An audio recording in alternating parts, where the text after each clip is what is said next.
Buenas noches, Dios les bendiga desde la ciudad de Canelones, capital histórica de la bandera, República Oriental del Uruguay. Le damos la bienvenida a un nuevo capítulo de la Ruta de la Fe. Quien les habla es Luis Curvelo. El asunto que estamos tratando, que comenzamos el miércoles pasado, estamos hablando acerca del fracaso. Un término que refleja una gran experiencia de los seres humanos que no muy a menudo se trata en forma debida. El miércoles pasado estuvimos tratando qué piensa Dios acerca de nuestro fracaso. Hoy vamos a tratar el fracaso, contraste entre ideal y realidad. El fracaso, contraste entre ideal y realidad.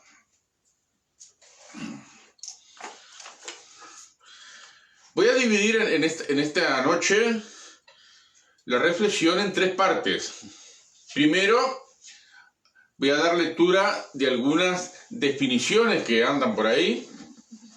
En segundo lugar, el ideal versus la realidad. Y finalmente, asumir la derrota y comenzar de nuevo. Que Dios nos dé gracia, sabiduría, que su Espíritu Santo nos guíe para dar una palabra apropiada sobre este tema, del cual soy consciente que no se va a dar la última palabra esta noche, pero por lo menos pondremos una pequeña piedrita como fundamento. Algunas definiciones que he recogido por ahí, entre ellas hay una que me impactó muchísimo hace ya unos cuantos años. La primera definición es suceso adverso e inesperado. Un suceso que es adverso, es contrario, y a su vez es inesperado, porque uno no lo esperaba. Uno se proyectó en un proyecto, inició un proyecto, se proyectó hacia adelante, se perfiló a concretarlo, pero ahí, en una vuelta de la esquina, sucede algo que malogra todo, echa a perder todo el esfuerzo, y ese algo no lo esperábamos, no lo teníamos en cuenta. Suceso adverso inesperado. Otra definición, un esfuerzo que salió mal y se estrelló contra la realidad.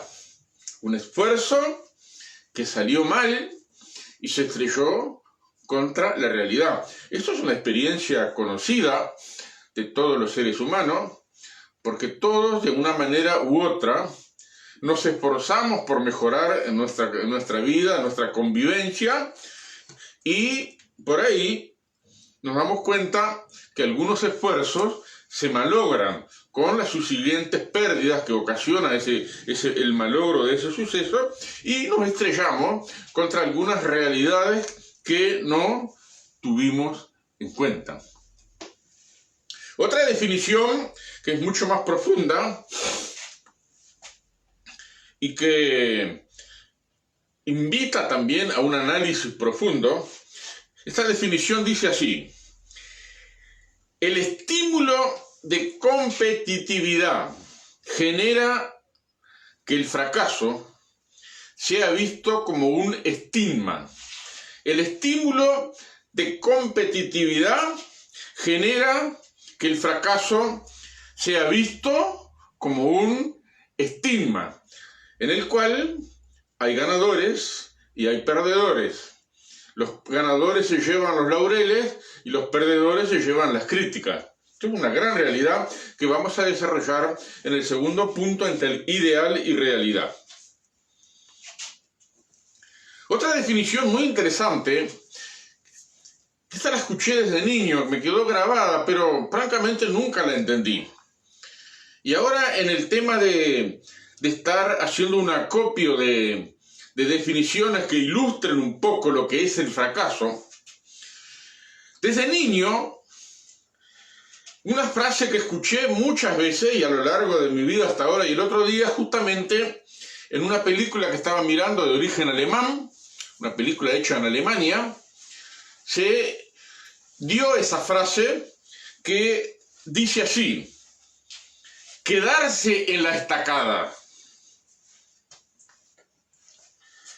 Una frase que es usada en nuestro medio, pero francamente yo desde niño nunca supe qué quiso decir y me vi obligado a buscar el origen y el significado de la frase. El origen de esta frase se remonta a la Edad Media, en aquel tiempo de los caballeros andantes, que se batían a duelo con espadas y con aquella lanza larga y con la maza y con otras cosas. Y cuando dos caballeros se batían a duelo, entonces delimitaban un terreno donde se iba a ejecutar la contienda y clavaban estacas, y esas estacas delimitaban el terreno en el cual los contendientes tenían que pelear entre sí. El que se cayera del caballo dentro de ese terreno, que por lo general caía mal herido, entonces quedaba allí en el piso, sin atención, sin auxilio, por lo general se moría ahí, o si no se podía levantar por sus propios medios, y ahí se derivó la frase quedarse en la estacada, que significa solo y sin auxilio. Y el fracaso, muchas veces, una persona se refiere, este se quedó en la estacada, como que fracasó, que se quedó solo y sin auxilio. Es un término muy interesante, que si se quiere el significado y el origen de esta expresión que usamos, es algo profundo también para meditar sobre todo lo que tiene que ver en nuestras comunidades evangélicas, donde muchas veces hay algún pastor, algún líder, que se quedó por el camino, se quedó en la estacada, y se quedó solo y sin auxilio de ninguna clase. Y eso está muy mal, pero muy mal. Es algo que debemos corregir, debemos evaluar, plantearnos algunas cosas y estructurar una forma de poder ayudar, asistir a aquel que se batió en el terreno del liderazgo, que se vino abajo por X motivo, y no dejarlo solo, como el caballero que caía en el campo delimitado por estacas y allí si no se podía levantar se moría, porque lo dejaban solo y sin ningún tipo de auxilio. Que Dios nos ayude a ver esta realidad dentro de nuestras comunidades evangélicas. Finalmente, hay otra definición que es la que conocí cuando yo tuve 36 años, en aquella crisis que le mencioné el miércoles pasado, una expresión que se encuentra en el libro 20 cosas que quiero que mis hijos sepan, y el autor se llama Hal Urban.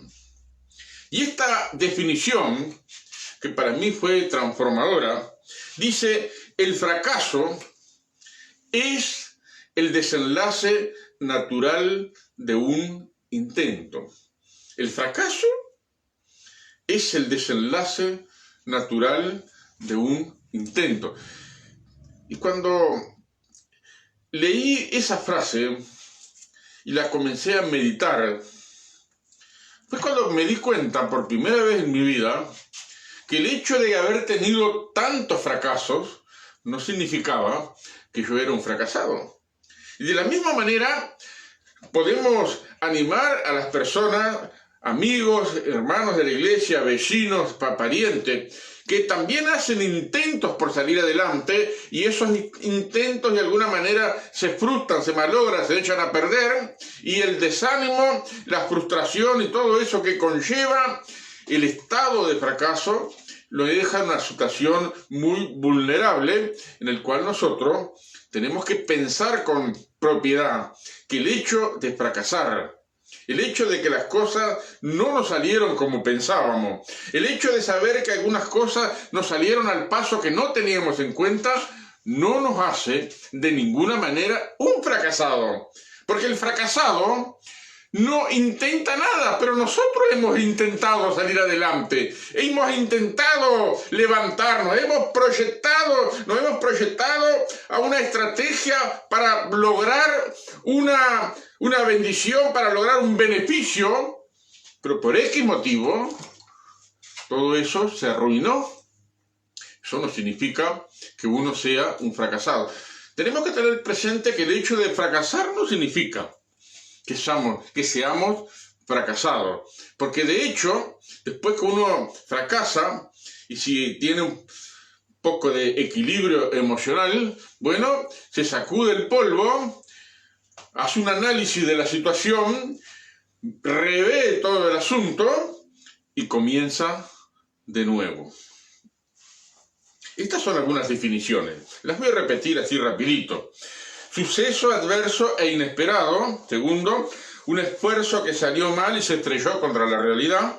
Tercero, el estímulo de competitividad que genera que el fracaso sea visto como un estigma, donde hay perdedores y hay ganadores. Quedarse en la estacada, es decir, como el caballero andante de la antigüedad, perdió la batalla, la contienda, cayó al suelo malherido, de ahí se quedó solo y sin ningún tipo de auxilio. Bueno, esto es algo que, como cristianos, como hijos de Dios, como personas solidarias con el ser humano, tenemos que tener presente que no podemos dejar a nadie caído. Y finalmente, la definición que más me gusta, ¿no? Las otras me gustan también, pero la que más me ha ayudado a levantarme fue que el fracaso es el desenlace natural de un intento.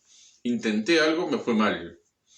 Es un desenlace natural. No es algo del otro mundo, no es que soy un fracasado, no es que estoy maldito, no es que tengo la cruz acá en la cabeza, no señor. Sino que es algo natural, es un desenlace natural. Segundo,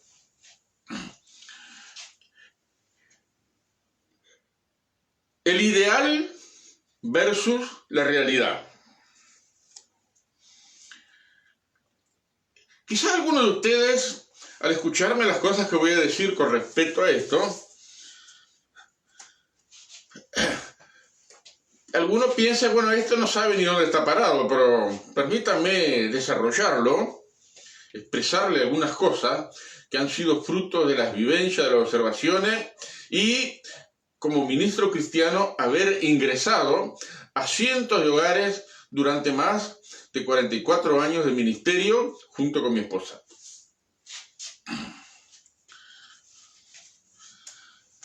El ideal demanda y exige por encima de la realidad. El ideal es una idea que uno se forma en el cual se exige y se demanda que se haga realidad, pero muchas veces los ideales son objetivos inalcanzables. La realidad no ayuda a alcanzar esos objetivos que van más allá de nuestras competencias, de nuestras capacidades, de nuestras habilidades. Entonces, tenemos que hacer una diferencia en lo que es el ideal y lo que es la realidad. En el campo evangélico, cuando uno trata a nivel denominacional, y yo he estado en 4 denominaciones, puedo hablar con propiedad también, que hay un contraste entre ser homogéneo y ser heterogéneo. Cuando uno habla de las cosas homogéneas, decir que, como escuché una vez, que vamos a la vanguardia. Pero cuando escuché eso, por mi mente pasaron una gran cantidad de hechos, de los cuales, en la realidad práctica de las congregaciones, hay muchas cosas por solucionar y que están lejos de solucionarse. Entonces, cuando uno habla de que entre el ideal y la realidad, está hablando de dos cosas distintas. Una cosa es pretender somos un grupo homogéneo y otra cosa es la realidad que reflejamos como grupo heterogéneo, en lo cual en el ámbito evangélico se habla mucho. Hoy yo tengo mi visión. Entonces hay un montón de visiones. Eso no es un grupo homogéneo, es un grupo heterogéneo. Está hablando cosas particulares, dispares. Homogéneo significa que todos andamos en la misma regla y heterogéneo significa que cada uno anda por su lado. Y entre el ideal y la realidad hay un trecho que recorrer. Pero donde más quiero enfatizar este contraste del ideal y de la realidad, que en el tema del fracaso, la semilla del fracaso, hemos visto en el transcurso de los años de recorrer muchos hogares, de tratar con gente, con hijos, con padres. La semilla del fracaso, por lo general, se gesta en el seno familiar. Repito, la semilla del fracaso, la que se planta, que va a dar como fruto futuro los fracasos, la semilla del fracaso se cultiva, se planta, se gesta dentro del seno familiar. Permítame explicárselo.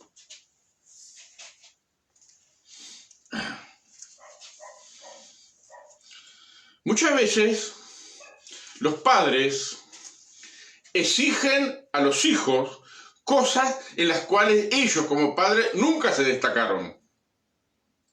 Entonces los hijos que reciben esa demanda, esa orientación, esa especificación, esa exigencia, las reciben y como quieren a sus padres, y sus padres lo hacen también por amor a sus hijos, pero sin darse cuenta, esa frustración interna que no hemos resuelto, que la llevamos ahí clavada en algún rinconcito de nuestras almas, la volcamos a nuestros hijos y queremos que nuestros hijos se destaquen en lo que nosotros nunca nos pudimos destacar por un montón de motivos. ¿Y sabe qué sucede? Esas demandas que están por encima de la realidad, porque las capacidades del hijo, las habilidades del hijo, y mucho más importante aún, las preferencias personales e individuales de ese hijo, no están a la altura de las exigencias que le plantean sus padres. Pero aún así ese hijo quiere agradar a sus padres, quiere dejar contento a sus padres, porque hay una relación, hay un nexo íntimo, profundo, de sangre a sangre, de corazón a corazón. Y sucede, como se ha visto en muchísimos dramas de la pantalla cinematográfica, en las películas, que este es un drama de película, de padres que establecen normas para sus hijos, ideales para sus hijos, objetivos para sus hijos, pero que sus hijos no pueden alcanzar porque no tienen la capacidad para hacerlo, no tienen las habilidades para eso específicamente y mucho menos sus preferencias están orientadas a eso que sus padres le especifican como una demanda. Entonces el hijo se desarrolla luchando para agradar a sus padres. Va creciendo, pasa la adolescencia, pasa la juventud y se hace adulto y hay algo que se va profundizando dentro tuyo que no puede de ninguna manera agradar a sus padres, dar la satisfacción a sus padres, aquello que tanto ellos han insistido. Y eso hace, como hemos visto, no sucede en todos los casos, no es así por lo general. Pero en lo que hemos visto con mi esposa, que hemos entrado, como dije, a cientos de hogares durante más de 40 años, que es una realidad muy difundida. Padres que exigen a sus hijos lo que ellos no pudieron realizar en su propia juventud. Entonces los hijos están frustrados, porque viven para agradar a los padres, viven para complacer a los padres y de ninguna manera pueden hacerlo. Otro de los dramas que hemos visto en los cuales la semilla del fracaso se gesta dentro del seno familiar, que cuando hay esa situación de padres que demandan mucho de sus hijos, hemos visto con mi esposa muchas hijas, mujeres, que no pueden alcanzar esos objetivos de sus padres y se casan con el primer bagallo que se les cruza en el camino, para irse de la casa, porque es una tortura aquello.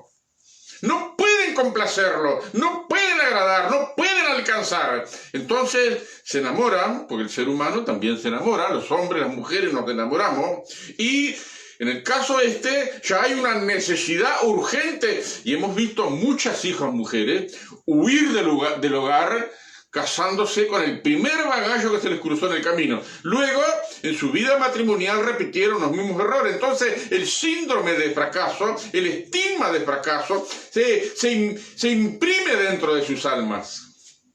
Es una cosa tremenda eso. Lo hemos visto con nuestros ojos. No es que todas las hijas que se van de la casa van por el mismo motivo, pero hay una gran mayoría de hijas que han pasado por este drama. El otro asunto que hemos palpado dentro del seno del hogar, de muchos hogares que hemos entrado, es la competitividad que hay entre los mismos hijos. Cuando en una familia hay 2 o más hijos, siempre hay un hijo que se destaca por encima de los otros. Y ese hijo es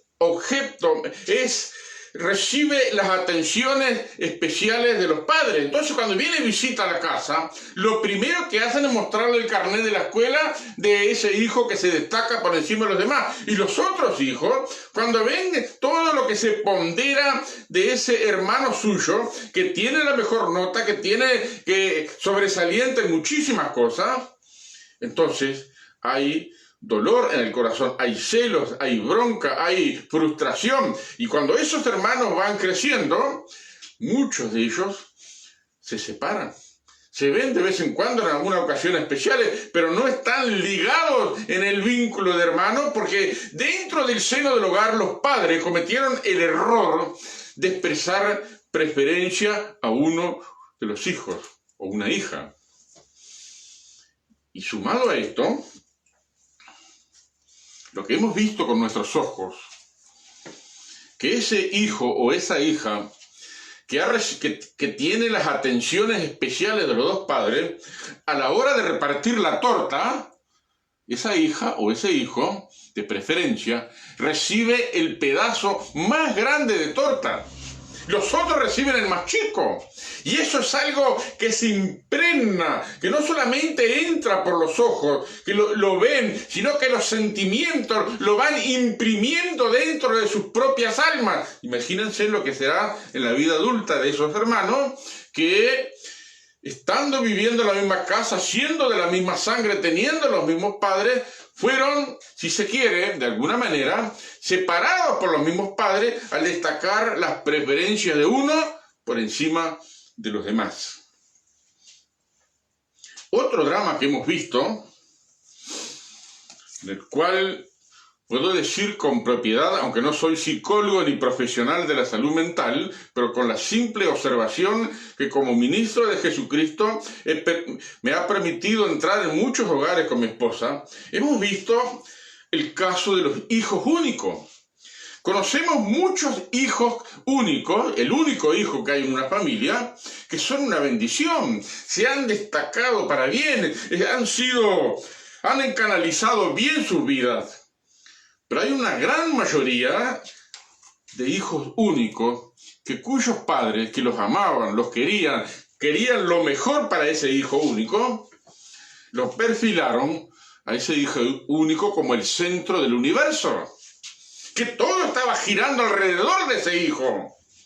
Cuando ese hijo fue creciendo y por el camino se le murieron los padres, se vio solo frente a la vida, se vio solo en la estacada y se dio cuenta que es un inútil, que no sabe arreglársela solo. Y pretendiendo que todo el mundo esté alrededor de él, se topa con la realidad de que cada uno está ocupado en sus propios asuntos. Y muchas veces hemos visto dramas muy fuertes de hijos únicos que se han enterrado en la bebida, se han enterrado en la droga, se han quitado la vida, viven como bichicomes de la calle algunos, comiendo de los tachos de la basura, pero no porque sean incapacitados, no señor, es que sus padres, sin darse cuenta, queriendo lo mejor para ese hijo, Los perfilaron para ser el centro del universo. Ninguna persona es el centro del universo. En el entorno donde nosotros vivimos, somos parte de un todo, no somos el todo. Y en la familia donde nos toca vivir, aun cuando seamos hijo único, somos parte de una familia, y como parte de la familia tengo mi cuota de muchas cosas, entre ellos de responsabilidad. Hay un hecho destacado acerca de un personaje reciente de la historia. En la biografía de Winston Churchill, que fue primer ministro de Inglaterra, fue protagonista principal en la guerra contra Alemania. Llegó un momento en que Inglaterra se vio sola luchando contra Alemania, porque todos los países limítrofes fueron cayendo bajo el yugo y la bota alemana. Pero Winston Churchill, que venía de una familia ya del año 1600 y pico, de una familia de duques y de condes, gente de estirpe noble que estaba ante la nobleza junto con los reyes, personas de eminencia, personas de personas que se destacaban como personas que tenían la confianza de los reyes. Winston Churchill, cuando era niño, su padre tenía aspiraciones con ese niño. Él quería que perpetuara la tradición de los Marlborough. No sé si lo pronuncié bien. El duque de Marlborough, algo así. Pero un día Winston Churchill estaba jugando con los soldaditos de plomo. Entonces armó dos ejércitos con soldados de plomo. Armó los cañones, armó la caballería. Y su padre lo empezó a observar. Entonces se dio cuenta con la forma como él desarrollaba el combate de los dos ejércitos soldaditos de plomo. Entonces tomó la resolución de que Winston Churchill ingresara a la escuela militar. Y eso fue una decisión acertada, porque Winston Churchill se sintió en su elemento. Y más tarde, cuando se enfrentó en ese conflicto bélico con Alemania, todas sus capacidades, todos sus conocimientos, toda la estrategia que él había aprendido como soldado, la volcó para enfrentarse al invasor. Entonces, es muy importante lo que cultivamos en el hogar.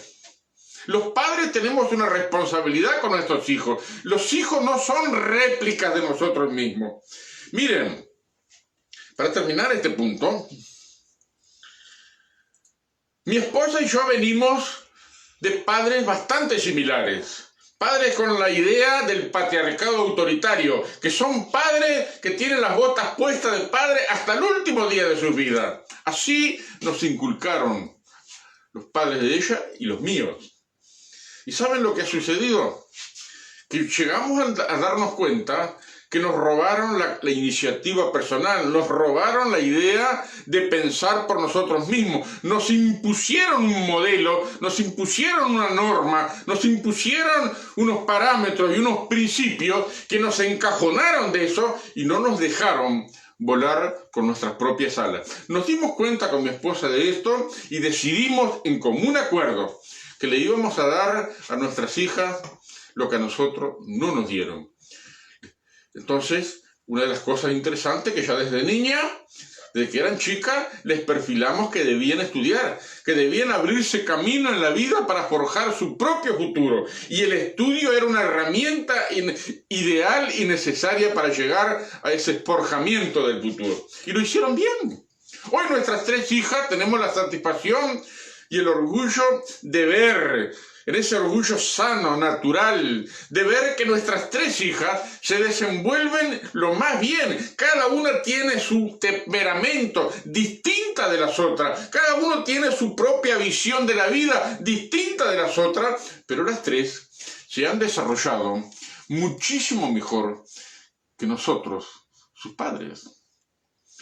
Entonces, uno llegando a viejo y dándose cuenta que todos los principios, los prejuicios que a veces nos inculcaron a la fuerza y nos remacharon a la fuerza, no fueron del todo buenos y nos limitaron y nos dejaron adentro de un cajón, pero tenemos la satisfacción de ver que nuestras hijas no fueron como nosotros.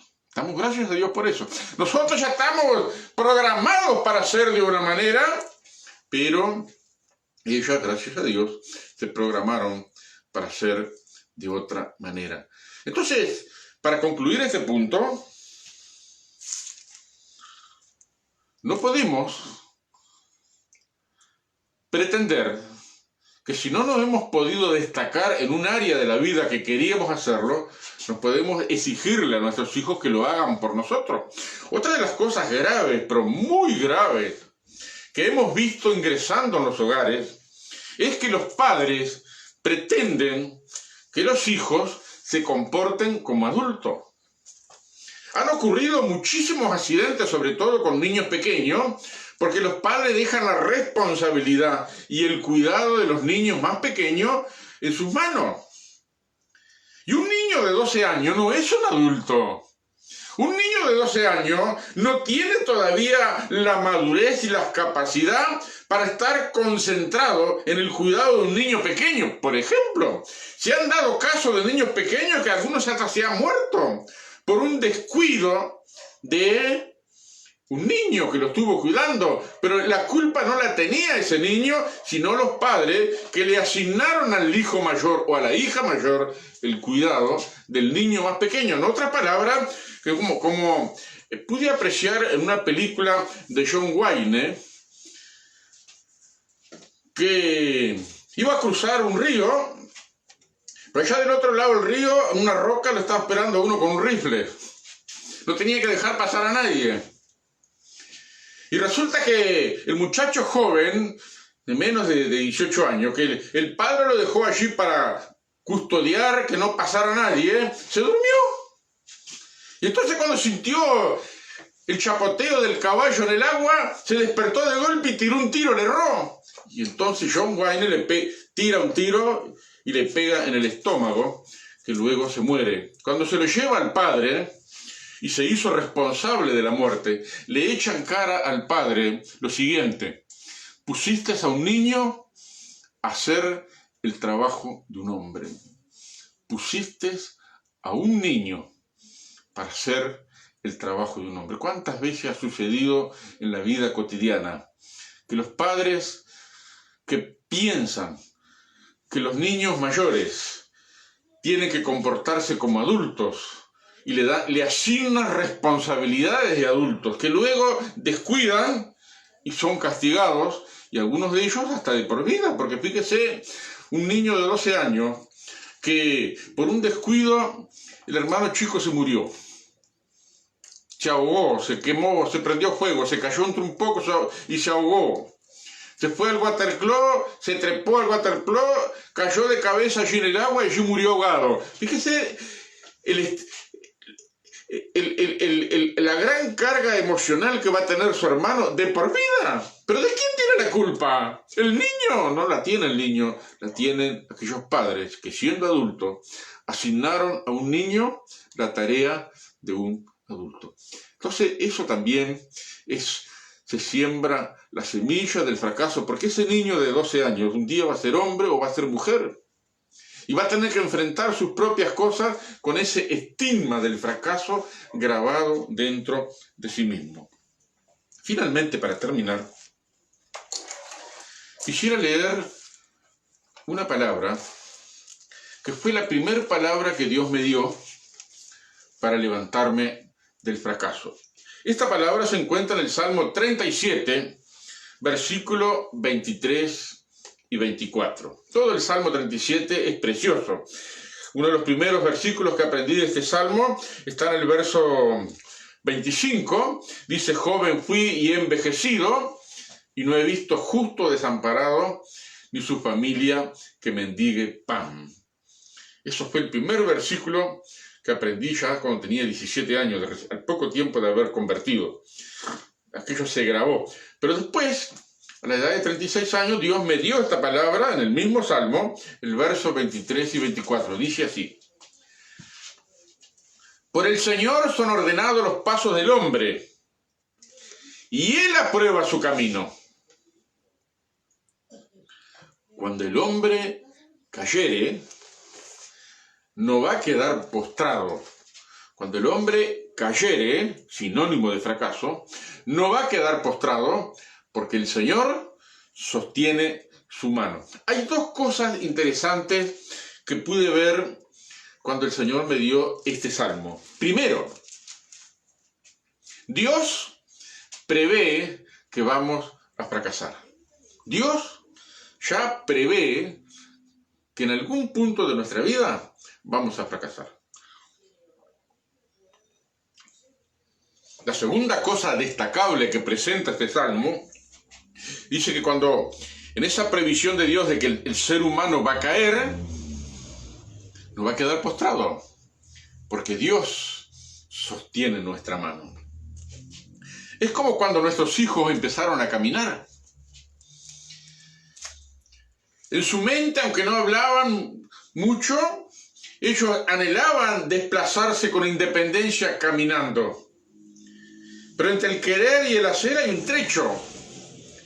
Y ellos se lanzaron un día a caminar solos, agarrándose de algo. Entonces nosotros, locos de la vida, porque empezaron a caminar, lo agarramos de la mano, intentamos caminar al paso de ellos para hacerlos caminar, y ellos en algún momento, porque sus piernas todavía no estaban fortalecidos, sus músculos y tendones no tenían la consistencia física para mantenerse mucho tiempo en pie, entonces les fallaban los pies, pero no llegaban al suelo porque nosotros teníamos su mano. ¿Qué piensa Dios de nuestro fracaso? Que aunque nosotros fracasemos, aunque seamos proyectados de nuestro hogar a fracasar, tenemos que hacer un alto en el camino para enfrentar nuestros fracasos, para enfrentar la situación, para hacer un análisis, ver por qué fracasamos, ver por qué fue lo que motivó el fracaso y buscar la ayuda de nuestro Dios. Por Dios, por el Señor son ordenados nuestros pasos. Cuando el hombre cayere, no va a quedar postrado, porque Dios sostiene nuestra mano. Mi querido hermano, si te has debatido en la sucesión de fracasos o las acusaciones de fracasos, o si te ha tocado, como a muchos uruguayos, desde el seno de la familia, que se haya sembrado en tu alma la semilla del fracaso. Entonces, llegaste a pensar, bueno, nada te sale bien, tengo la yeta encima, tengo una maldición encima, nunca voy a poder hacer nada bien. Eso es algo que hay que romper. Y qué mejor que venir a la presencia de Dios, pedirle al Señor Jesucristo que Él entre en nuestras vidas, que nos ayude a ordenar esa parte interna de nuestro ser, a resolverla, y que nos dé el ánimo, la fortaleza, que nos dé la visión, la gracia, la palabra adecuada, que nos ayude a perfilarnos, a seguir intentando. Debemos asumir la derrota con propiedad. Mucha gente que fracasa no admite que fracasa. Hace unos pocos años, cuando era líder nacional de la Fraternidad de Varones, en la denominación donde pertenezco, un departamento que trabajaba con hombres. Junto con, yo era secretario, tenía el hermano Julio Spur, que era el tesorero, el hermano José Pedroso era el presidente. Y fuimos a un retiro en Rocha. Y los tres teníamos parte oratoria. En la parte oratoria que me tocó a mí en la ciudad de Rocha, estuve tratando acerca del tema aprender de los errores. Y le hice algunas preguntas a la gente que estaba presente. Y la primera pregunta que desarrollé, se la planteé a la persona más anciana que estaba presente. Un señor que tenía como 70 y pico de años. Y la pregunta que le hice fue la siguiente: ¿usted nunca se equivocó? Y ese hombre se paró, se apoyó en su bastón y con una voz autoritaria: yo nunca me he equivocado, pero sí he cometido muchos errores. Como vi que se alteró un poco, no le seguí haciendo preguntas, pero me llamó tanto la atención. Después, al mediodía, cuando almorzamos, le pregunté al pastor de la iglesia local, con referencia al hermano, a este hermano, y él me dijo lo siguiente allí delante de la Comisión Nacional: pegaste en el palo, porque este hermano tiene 2 hijos y tiene una empresa familiar de hace muchísimo tiempo. El hijo menor está con él trabajando en la empresa, pero el hijo mayor quiso ser médico. Y como no quiso integrarse a la empresa familiar, entonces el padre lo echó para un costado, lo heredó por completo y no quiere saber nada.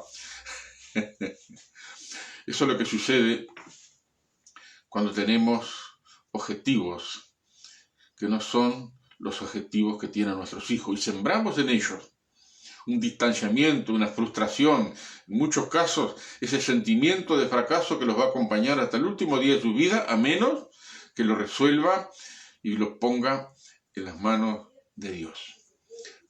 Para terminar, quiero decirte, mi querido hermano y amigo, no somos fracasados. Metemos la pata si nos equivocamos. Quizá nos dejamos llevar por la corriente. Quizá de alguna manera nuestro pensamiento se concentró en un ideal.